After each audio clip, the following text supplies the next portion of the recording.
आज संडे होता। प्रत्येक संडेला काही ना काहीतरी प्रोग्राम्स असतात। एक तर कुठेतरी बाहेर जायचं असतं, कुणाला तरी भेटायला जायचं असतं, रिलेटिव्सकडे जायचं असतं किंवा मग घरची कामं आटोपायची असतात।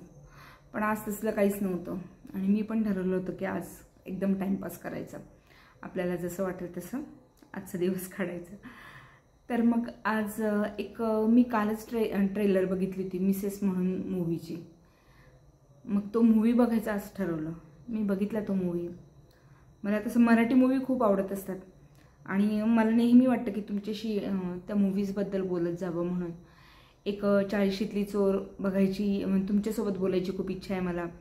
त्याच्यानंतर जुनं फर्निचर, गोदावरी मूवी तर असं आहे ना, मला म्हणजे थोडंसं मी असं पुढे करून बघितल्यावर असं वाटलं की नको यार बघायला। पण मग जेव्हा माझ्याकडे कुठला मूवीज नव्हता म्हणून मग मी तो बघायचा ठरवला, तर बघितला तर अतिशय सुंदर। मला खूप रडायला आलं तो मूवी बघितल्यावर।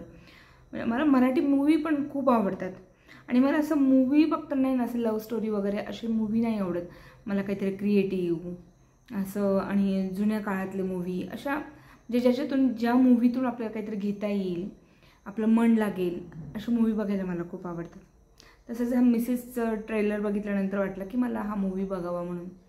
अतिशय सुंदर मूवी आहे हा।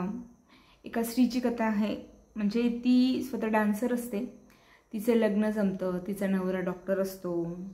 तिला असं वाटतं की आता माझे पण स्वप्न पूर्ण होतील, एवढं चांगली फॅमिली मिळाली मला, म्हणून ती त्या लग्नाला होकार देते।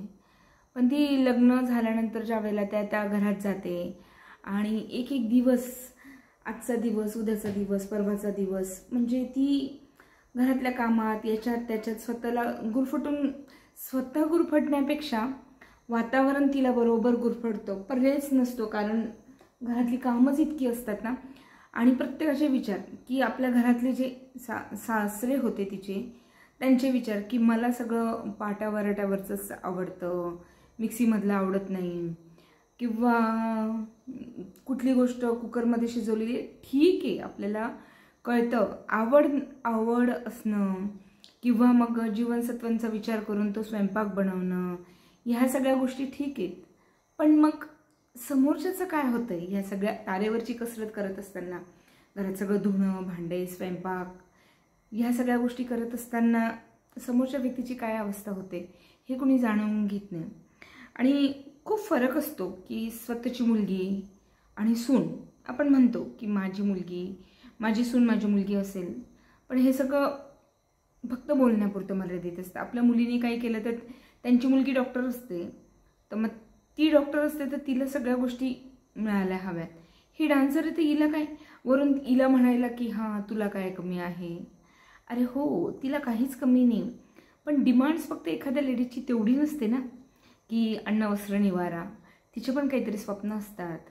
तुम्ही तिला मुलगी म्हणून ज्या वेळेला एक्सेप्ट करता, जेव्हा एखादी मुलगी कुणाच्या तरी इथे आपलं आई वडील आपलं सगळं संसार सोडून तुमच्याकडे येते, तेव्हा तिच्या ज्या प्रायोरिटीज आहेत त्या पण बघितल्या पाहिजे, तिची जी स्वप्न आहेत ती पण बघितली पाहिजे। आणि ह्या गोष्टी तितक्याच गरजेच्या आहेत की वराटापाट्यावरचं खाणं किंवा पातेल्यात शिजवणं, कुकरमधलं न खाणं, पण ह्या सतत नाही ना होऊ शकत। एक तर स्त्रीनी बाहेर जाणं ही गोष्ट चुकीची आहे, पण मग आता काळाच्या ओघानुसार किंवा मग आता सगळ्याच जातात, म्हणून मग आता ह्या गोष्टी ते एक्सेप्ट केल्याच पाहिजे की आपल्याला एज्युकेटेड सून हवी आहे, आपल्याला जॉबवाली सून हवी आहे, तर ह्या सगळ्या गोष्टी एक्सेप्ट केल्याच पाहिजे। थोडंसं आपण पण तिच्या ठिकाणी राहून बघितलं पाहिजे की नेमकं काय चाललंय। आणि कुणाचं पण म्हणजे आता संसार, आता एवढ्यात आपण खूप ऐकतो की डिवोर्स झाला, हे झालं ते झालं, बट मग त्याची कारणं काय आहेत हे पण आपण बघितलं पाहिजे। ती बिचारी इतकी सहन करते, त्याला लिमिट नसतं, पण एक दिवस तिच्या सहनशीलतेचा उद्रेक होतो आणि ती खूप मोठं पाऊल उचलते। म्हणजे खूपच स्टोरी खूप सुंदर आहे, अगदी तुमच्या माझ्या आयुष्यातली स्टोरी आहे।